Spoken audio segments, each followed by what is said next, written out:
Hi, my name is Marcela Febres. Today I will be interviewing Mr. Chris Twyman about a website called BoomWriter that helps kids develop writing skills in a fun way.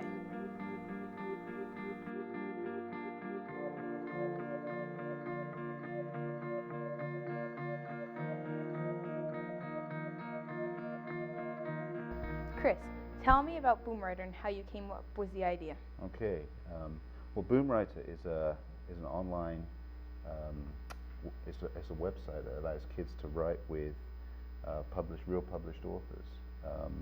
How I came up with the idea, I'm coming from a different generation where there was a type of book that existed. I'm not sure if you know about it, where if you were reading it and you would choose which page you wanted to go to based on how you wanted the story to develop. I don't know if you've ever seen those. They were popular 20 years ago. But those kind of books were really engaging because you were in control of the direction of the story. So I had an idea about how we could use modern technology and inject that kind of the ability for children to really have a say in the direction of the story.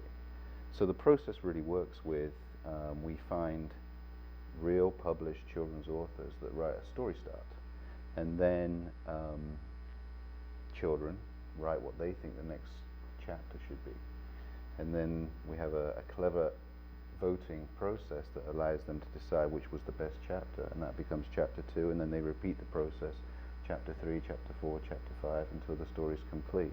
But what that means is every story is different. Why do you use the avatars, and how did you come up with the idea for them?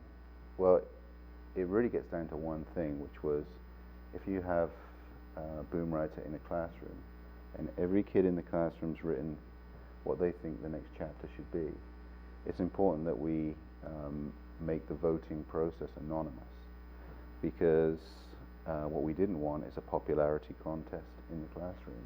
You're going to vote for your friends, your friends are going to vote for you. So the avatars exist, we call them boomers, so that when you're submitting work, you're not submitting with your name, it's only your boomer that people get to see.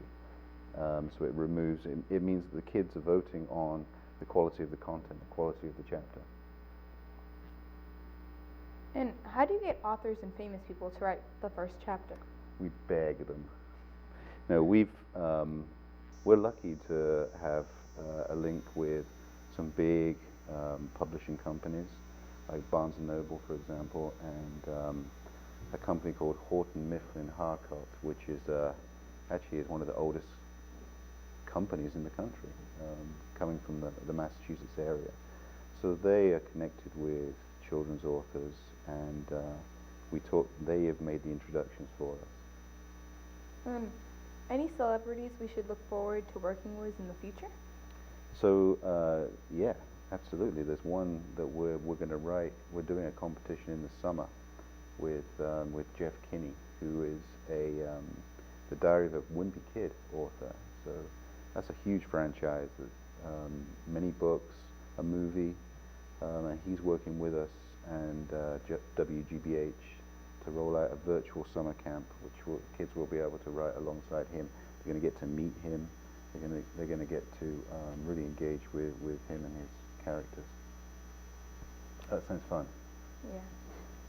Now, do you see yourself as more of a writer, technology man, or businessman? Definitely a businessman. Okay, I don't know. I couldn't. You asked me to build a website, I wouldn't know where to begin. And I like to think everyone thinks of themselves as a writer. Everyone's got a story. Okay, so, but am I a writer? Not really. I probably wouldn't get an A grade in this school in Pierce, but the ability to write is so important, and I think that BoomWriter enables kids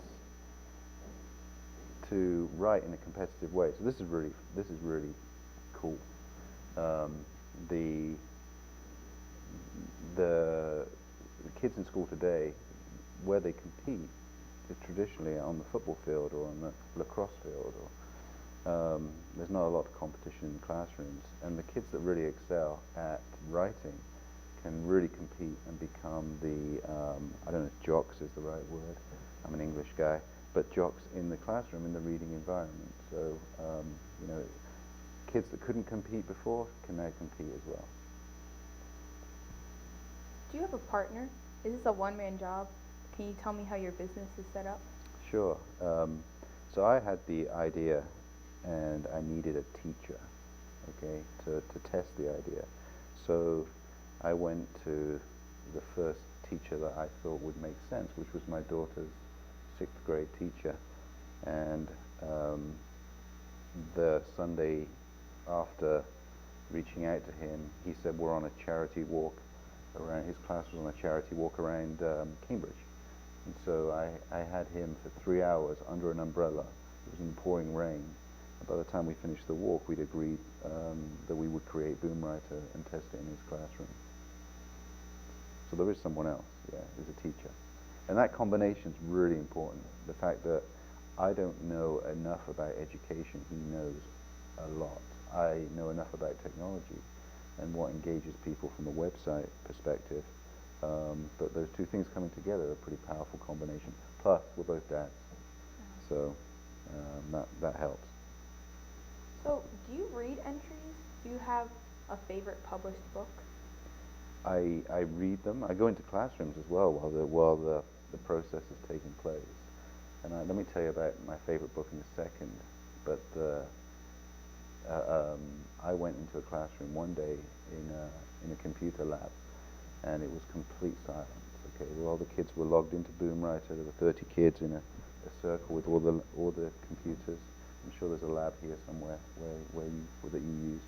And the lab technician said that she'd never ever seen it like that before. It's utter silence.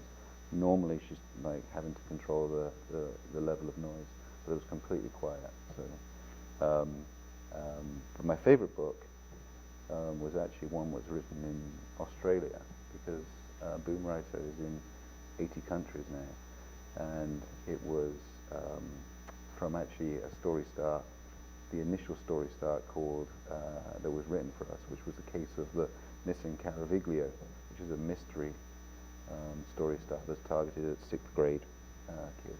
What grade are you in? 6th. Okay. It's pretty complex, actually. I had to read it 3 or 4 times before I understood the story start. But it's really the most used story start that we've got. There's over 130 different versions of that book. Thank you, Chris, for coming out here today. And don't forget to come to the publishing party June 17th from 6 to 7 at the Milton Public Library.